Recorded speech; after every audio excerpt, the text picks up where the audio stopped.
Everyone. पिछली video में हमने देखा था what is meant by waterfall model और हमने फ्रेमवर्क एक्टिविटीज़ भी देखे थे, जिसमें हमने देखा था कि what is umbrella activities and what is software framework activities. Okay, इस वीडियो में हम देखने वाले हैं what is meant by incremental process model और इंक्रीमेंटल प्रोसेस मॉडल में what is meant by RAD model. Okay, पिछली वीडियो में हमने वाटरफॉल मॉडल को भी कवर किया था। अगर वो वीडियो आपने नहीं देखा है तो वो वीडियो प्लीज़ ज़रूर से जाकर देखना। Okay, let's start with incremental process models. Okay, अभी यहाँ पे एक टर्म आता है increment. Okay, what is mean by increment? Increment का एक सिंपल सा मतलब आपको मैं समझा देता हूँ। इंक्रीमेंट मीन्स फॉर एग्जांपल हम एक सॉफ्टवेयर बना रहे हैं, ठीक है। सो जो कंपनी है उसने एक छोटा सा बेसिक फंक्शनैलिटी सबसे पहले रिलीज़ किया। ओके, देन उसके बाद में आगे चल के उसने नेक्स्ट अपडेट में उसको थोड़ा सा बड़ा किया। ओके, मतलब कि उसमें कुछ नए एडवांसमेंट लेकर आए और कुछ नए फीचर्स लेकर आए। Okay, then in third iteration उसने कुछ और इंक्रीमेंट्स और एडिशनल फंक्शनलिटीज़ उसमें ऐड किया। सो इस प्रोसेस को हम क्या बोलते हैं? इंक्रीमेंट्स बोलते हैं। मतलब कि फंक्शनलिटीज़ में इंक्रीमेंट करना उसको हम क्या बोलते हैं? इंक्रीमेंट्स। ओके, सो इसका हम देखेंगे कि incremental process model, as soon as the customer comes to the software engineer and gives a requisition of the new project to the software engineer, he starts to collect the information। वही हमने वही देखा कि सबसे पहले जो भी customer है वो इंजीनियर के पास आता है और इंफॉर्मेशन को मतलब इंफॉर्मेशन उसको प्रोवाइड करते हैं कि बेस्ड ऑन दैट इंफॉर्मेशन वो उसको एक सोफिस्टिकेटेड सॉफ्टवेयर बना कर दे। Okay, then he immediately increments towards the second phase and third phase and starts to analyze and business the system। Okay, मतलब कि वो उसके इंफॉर्मेशन के बेसिस पे नेक्स्ट इंक्रीमेंट पर चला जाता है। फॉर एग्जांपल कम्युनिकेशन के बाद में प्लानिंग, फिर डिज़ाइनिंग, फिर coding. Okay, then he starts to convert the design into the coding. That is as time और the calendar grows some functions of the software are also progress towards the completion. Okay, means iteration.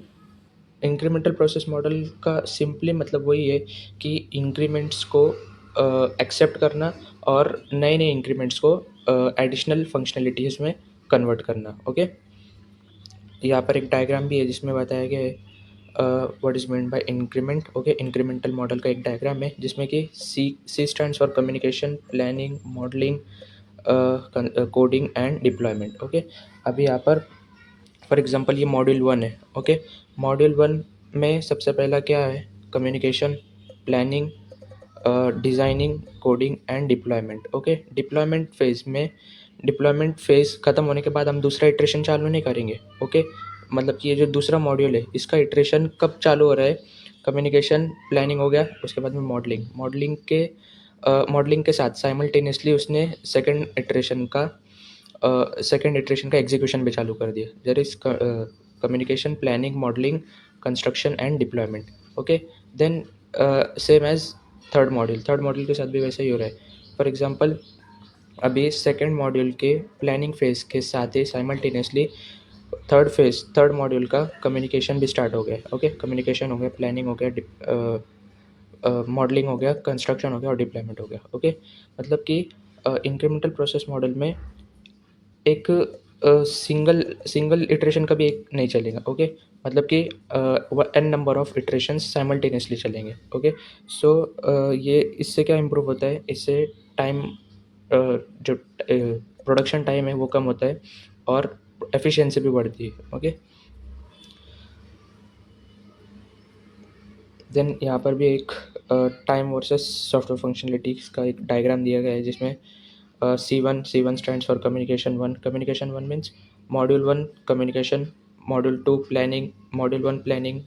Okay, then module 1 designing. Okay, मतलब कि यहाँ पर ऐसा एक diagram दिया गया जो हमने ऊपर देखा था वो। ओके, देन इंक्रीमेंटल मॉडल के एडवांटेजेस देखेंगे तो यहाँ पे क्या होगा? Preliminary investigation time is very small. Okay, मतलब कि ऑब्वियसली अगर कभी प्रोसेस साइमल्टेनियसली चल रहे हैं तो डेवलपमेंट जो टाइम रहेगा वो क्या होगा? डिक्रीज होगा। Then it requires very less time as compared to waterfall model. Okay, waterfall model में क्या था? वाटरफॉल मॉडल लीनियर मॉडल था। क्या था वो? लीनियर मॉडल था। लेकिन ये क्या है? Incremental model. इंक्रीमेंटल मॉडल क्या चलते हैं साथ में? इंक्रीमेंट्स में चलते हैं, ओके, साइमल्टेनियसली जो उसके इटरेशंस है वो एग्जीक्यूट होते हैं, okay. It requires less number of the staff to develop the system, okay. If it requires less number of the staffs, उसको कम स्टाफ्स लगते हैं। Customer is satisfied because of the quick development of the system. Obviously customer को अगर कभी time पे system मिलेगा या टाइम से जल्दी मिलेगा सिस्टम, तो ऑब्वियसली कस्टमर क्या होंगे, सेटिस्फाई होंगे। Then if the system has many increments, its functionality also increases. Thus the product has many features. अगर कभी उसके फंक्शनलिटीज़ ज़्यादा होंगी तो उसके इंक्रीमेंट्स भी बढ़ेंगे, ओके। इंक्रीमेंट्स बढ़ेंगे तो क्या होगा, प्रोडक्ट्स में नए नए फीचर्स आएंगे, ओके। इसके डिसएडवांटेजेस की बात करें तो क्या होगा, all the task are not decided in the first phase, so there may be some problem with the designing phase. अभी क्या होता है ना कि कम्युनिकेशन में कई बार जो कस्टमर्स होते हैं वो एक ही बार में उनके प्रॉब्लम्स या उनके रिक्वायरमेंट्स को नहीं बता सकते, ओके। कुछ इमर्जिंग रिक्वायरमेंट्स आ रही है या कुछ इमर्जिंग डिमांड्स आ रही है या इन टाइम डिमांड आ रही है, तो उसको भी हैंडल करने में इसमें थोड़ी प्रॉब्लम होती है, okay. That means overall design of the system is not so good. It may also produce software which requires large space in memory, okay. ये ऐसे सिस्टम को बनाता है जो कि जिसको लार्ज सिस्टम स्पेस चाहिए, okay. Sometimes speed of the software is also slow. क्यों ऐसे स्लो होती है, बिकॉज ये इंक्रीमेंट में प्रोडक्ट को डेवलप करता है। इंक्रीमेंट में डेवलप होने की वजह से क्या होता है कि कुछ कुछ इंक्रीमेंट्स थोड़े स्लो भी हो गए, ओके, थोड़े लेट हो गए, तो उसके वजह से सिस्टम थोड़ा स्लो हो जाता है। Then delivery date of the product would not be decided. क्यों नहीं हो सकता है, क्योंकि अगर कभी कुछ इमर्जिंग प्रॉब्लम्स आ रही है, सो उसमें कुछ इंक्रीमेंट्स को डेवलप होने में कुछ लेट हो रहा है, तो उसकी वजह से भी डिलीवरी डेट कुछ डिसाइडेड नहीं होती, मतलब कि सर्टन नहीं होती, अनसर्टन होती। Then new levels of the increments may require new hardware because old hardware is involved with the old increments. नए नए इंक्रीमेंट्स हम लेकर आ रहे हैं तो उसके लिए नए नए टूल्स लगेंगे या नए नए हार्डवेयर कंपोनेंट्स लगेंगे। सो पुराने हार्डवेयर्स या ओल्ड हार्डवेयर्स को हम इसमें यूज़ नहीं कर सकते। Sometimes it produce same code in different modules because of the partial functionality. इसमें क्या होता है कि कुछ कुछ इसमें इस सेम कोड बनाता है, okay, in different module because of the partial functionality. अभी हर बार तो ऐसा नहीं होगा कि हर एक इंक्रीमेंट बहुत एकदम ही अलग होगा, ओके। कुछ कुछ तो उसमें सिमिलैरिटीज़ होंगी ना। सो क्या होता है कि it produce same code in the different module because of the partial functionality, okay. Sometimes problem is not defined identified properly and quality of the software product is poor, okay. अगर कभी product fast बन रहा है, okay, सो क्या होगा कि increments में जो पुराने इंक्रीमेंट्स होंगे, जो शुरुआत के जो इंक्रीमेंट्स होंगे उसमें प्रोडक्ट्स थोड़े क्या बनेंगे, पुअर बनेंगे। फिर उसके बाद में रैड मॉडल। रैड मॉडल का एक बेसिक आइडिया ये है कि आपने कई बार ये सुना होगा कि टाइम इज़ मनी, ओके। सो जो रैड मॉडल है वो इसी बेसिस पे काम करता है, ओके। रैड मॉडल इसी बेसिस पे काम करता है। भाई रैड का सिंपल मीनिंग क्या होता है, rapid application development, okay. Red is stands for rapid application development model. It is a high speed adaptation of the waterfall model. ये वाटरफॉल मॉडल का ही एक एडवांसमेंट है जो कि हाई स्पीड अडेप्ट करता है, okay. It is a example of the incremental software process model. ये incremental है, okay. The main disadvantage of the incremental model is the quality of the product is very poor, as well as it also requires more time to develop. So this model is only designed to produce a good quality product in very short duration of time. Okay. अभी जो दूसरे incremental model होते हैं उनका एक disadvantage ये भी होता है कि जल्दी बनने के चक्कर में वो मॉडल और वो जो सॉफ्टवेयर बनाते हैं, ओके, वो मॉडल जो सॉफ्टवेयर बनाते हैं वो उनकी क्वालिटी इतनी कुछ अच्छी नहीं होती, ओके। बट जो रैड मॉडल है, रैड मॉडल सॉफ्टवेयर को अच्छा भी बनाता है, गुड क्वालिटी सॉफ्टवेयर प्रोडक्ट भी बनाता है और शॉर्ट ड्यूरेशन में बनाता है, ओके। सो ये उसका एडवांटेज है। देन मेथड्स, हम मेथड बात करेंगे। अगर कभी मेथड की हमने बात की रैड मॉडल में, so it also adapt generic framework activities like waterfall model, that means 5 phases. जो हमने सॉफ्टवेयर फ्रेमवर्क एक्टिविटीज़ पढ़े थे जो कि हर एक मॉडल में कॉमन है, that is communication, planning, designing, coding and testing, okay. तो रैड मॉडल में भी वो पाँचों ही यूज़ होंगे। This a lots sufficient time for the study of existing system, okay. ये एक सफिशिएंट टाइम प्रोवाइड करता है किसको स्टडी करने के लिए, एग्जिस्टिंग सिस्टम को स्टडी करने के लिए, ओके। ताकि उसमें कुछ एडवांसमेंट हम ला सकते हैं या कस्टमर को सेटिस्फाई कर सकते हैं। Then third, it accept sufficient number of the staffs for the development of the system. ये sufficient number of the staffs को ही एक्सेप्ट करता है। ऐसा नहीं कि कुछ ऐसे स्टाफ्स है जो कि कुछ भी काम नहीं कर रहे और उनको भी एक्सेप्ट कर रहे हैं, नहीं ऐसा नहीं। It accept sufficient number of the staffs, to the point staffs, okay. Staff is distributed into various teams, that is senior programmer, junior programmer, then team leader, project head etcetera, okay. Staffing में क्या होता है कि जो भी staff होता है हमारा, जो भी टीम होती है उसको हम वेरियस टीम्स में डिवाइड करते हैं। For example senior programmer junior programmer को लीड करेगा, ओके। टीम लीडर है, प्रोजेक्ट लीडर है, वो सब एक ऐसे हायरार्की बनेंगी। फॉर एग्जांपल अभी यहाँ पर कोई प्रोजेक्ट हेड होगा, ओके। प्रोजेक्ट हेड होगा, फिर वो प्रोजेक्ट हेड किसको लीड करेगा, टीम लीडर को लीड करेगा, ओके। टीम लीडर आगे चल के उनके जो डेवलपर्स होंगे या टेस्टर्स होंगे उनको लीड करेंगे। सो ऐसे एक हायरार्की यहाँ पे फॉलो होंगी, ओके।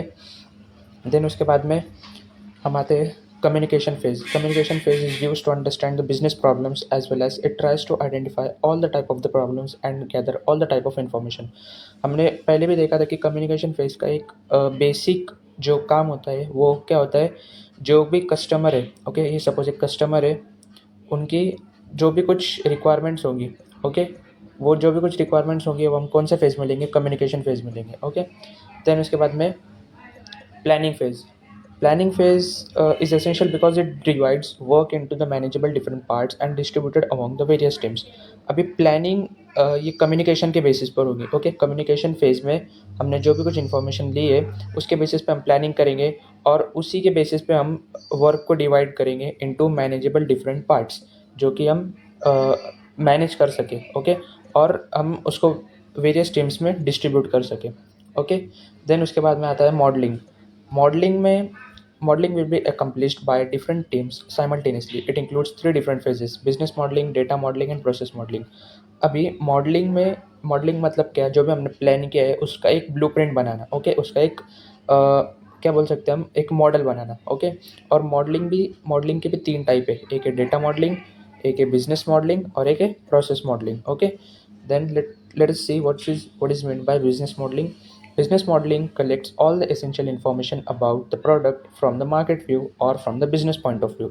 ओके, बिजनेस मॉडलिंग का एक सिंपल सा ये मतलब है कि ये एक एसेंशियल इंफॉर्मेशन कलेक्ट करता है जो कि किसके बारे में हो सकती है, जो कि मार्केट के पॉइंट ऑफ व्यू से और बिजनेस पॉइंट ऑफ व्यू से होती है, ओके।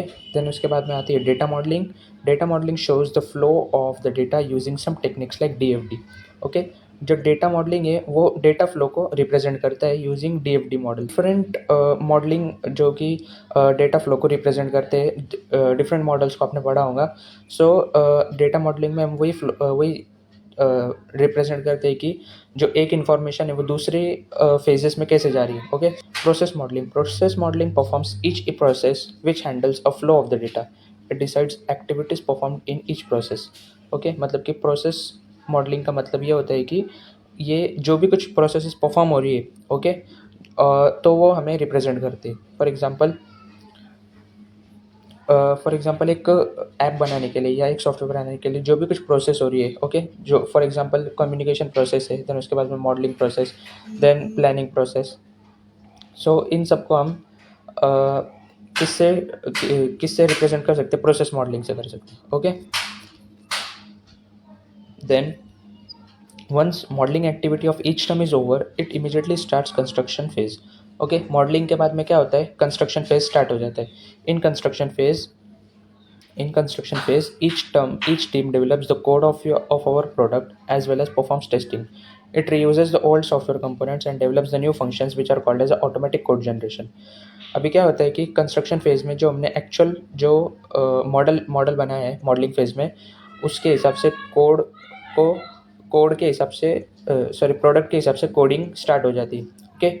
और टेस्टिंग भी उसके हिसाब से चालू हो जाती है. और इसमें क्या होता है कि जो भी हमारा ओल्ड सॉफ्टवेयर कंपोनेंट्स होंगे उसको हम रीयूज़ करते हैं and develops the new functions which are called as automatic code generation. और उनको रीयूज़ करने के बाद में उसके अंदर कुछ कुछ नए नए फंक्शंस भी हम ऐड करते हैं जिसको हम बोलते हैं कि automatic code generation, okay. Then deployment collects each code from different team and clubs them into the single project, implement it, and if required, then perform the iteration among the previous phases. मतलब कि deployment phase का एक simple मतलब ये है कि जितनी भी टीम्स है, ओके, फॉर एग्जांपल अभी बहुत सारे एक ही टीम थी, उसको हमने डिवाइड किया, ओके, कोई लॉगिन पेज बना रहा है या कोई पेमेंट गेटवे बना रहा है या कोई होम पेज बना रहा है, ओके, तो उन सब का काम होने के बाद में हम सबसे कोड लेंगे, ओके, उनको क्लब करेंगे इनटू सिंगल प्रोजेक्ट, ओके, और उसमें कुछ अगर रिक्वायरमेंट्स, ओके, कुछ परफॉर्म मतलब कुछ इटरेशन को और परफॉर्म करना होगा तो हम वो भी करेंगे, ओके। सो रैड मॉडल का ये एक पूरा ये था, प्रोसेस था। अभी यहाँ पर रैड मॉडल का डायग्राम दिया गया है जो कि एग्ज़ाम पॉइंट ऑफ व्यू से वेरी वेरी इंपॉर्टेंट है, okay. Exam point of view से बहुत बहुत इंपॉर्टेंट है। इसमें वही हमने देखा कि कम्युनिकेशन, ओके, कम्युनिकेशन होता है, देन प्लानिंग होती है, ओके, प्लानिंग के अकॉर्डिंग फिर टीम को हम डिवाइड करते हैं, team 1, okay, then team 2, team 3 and team 4, okay, और टीम 4 मतलब कि 4 टीम है, ओके। देन हर एक टीम मॉडलिंग करेंगी, कंस्ट्रक्शन करेगा, मॉडलिंग करेंगी, कंस्ट्रक्शन करेंगी, मॉडलिंग करेंगे, कंस्ट्रक्शन करेंगे, ओके। कंस्ट्रक्शन होने के बाद में जो भी इन्होंने कोड बनाया है, सम फॉर एग्जांपल यहाँ पे कोड 1 है, यहाँ पे कोड 2 है, कोड 3 है एंड कोड 4 है, ओके, कोड 4 है, ओके। इन सब को हम एक ही इसमें क्लब करेंगे और एक सिंगल सॉफ्टवेयर बनाएंगे, ओके। सिंगल सॉफ्टवेयर बनाने के बाद में हम उसको क्या कर देंगे, डिप्लॉय कर देंगे, ओके, हम इसको डिप्लॉय कर देंगे, ओके। सो ये प्रोसेस होता है रैड मॉडल का, ओके। आई होप आपको समझ में आ गया होगा, ओके। अब इसके एडवांटेजेस की बात करते हैं। रैड मॉडल के जो एडवांटेजेस है उसके अंदर पहला है कि it requires very less time to develop the product, okay. As उसके नाम में ही बोला है कि वो रैपिड एप्लीकेशन डेवलपमेंट मॉडल, तो ऑब्वियसली उसको बहुत कम टाइम लगेगा प्रोडक्ट को डेवलप करने में, okay. Then second is planning and designing is perform before the construction, so it is not lengthy, okay. Planning और जो डिज़ाइनिंग है वो जो भी आप परफॉर्म करने वाले, कंस्ट्रक्शन करने वाले हैं उसके पहले ही डिसाइड हो जाती है, सो इसकी जो प्रोसेस है वो लेंदी नहीं है। देन प्रोडक्ट में be produce before its delivery date, मतलब कि प्रोडक्ट जो है वो उसकी डिलीवरी डेट से पहले ही प्रोड्यूस हो जाता है, ओके। से इसके कुछ एडवांटेज है। देन उसके बाद में उसके डिसएडवांटेजेस पे आते हैं। लार्ज प्रोजेक्ट्स रिक्वायर सफिशेंट और मोर ह्यूमन रिसोर्सेज, जो लार्ज प्रोजेक्ट्स हो गए, ओके, उसके लिए हमें ज़्यादा ह्यूमन रिसोर्सेज लग सकते हैं। Then second, if developers and customers do not interact with each other then whole project में इलैप्स, अगर डेवलपर्स और कस्टमर्स साथ में इंटरेक्ट नहीं करते करते हैं, interaction means communication, okay, so project क्या हो सकता है, इलैप्स हो सकता है या डिस्ट्रॉय हो सकता है या कोलैप्स हो सकता है। Then if system is to be modularised properly then the RAD model is problematic, अगर कभी पूरे सिस्टम को मॉड्यूलराइज्ड करना है या पूरे सिस्टम को चेंज करना है, ओके, सो रैड मॉडल एक प्रॉब्लम क्रिएट कर सकता है। Fourth, if high performance is the issue then the RAD does not work, अगर कभी आपका गोल हाई परफॉर्मेंस है, हाई परफॉर्मेंस सॉफ्टवेयर बनाना है, तो RAD model does not work करेगा, मतलब कि रैड मॉडल उसके लिए वर्क नहीं करेगा। Fifth, it also does not work in high technical risk, जो रैड मॉडल होता है वो सिंपल और शॉर्ट टर्म सॉफ्टवेयर बनाने के लिए यूज़ होता है, और जो भी हाई टेक्निकल रिस्क होते हैं ये उसको हैंडल नहीं करता है, ओके। सो आई होप आपको इतना समझ में आ गया होगा। नेक्स्ट वीडियो में हम देखने वाले हैं evolutionary process model, okay. Until then, stay tuned with us. Thank you so much for watching. Bye.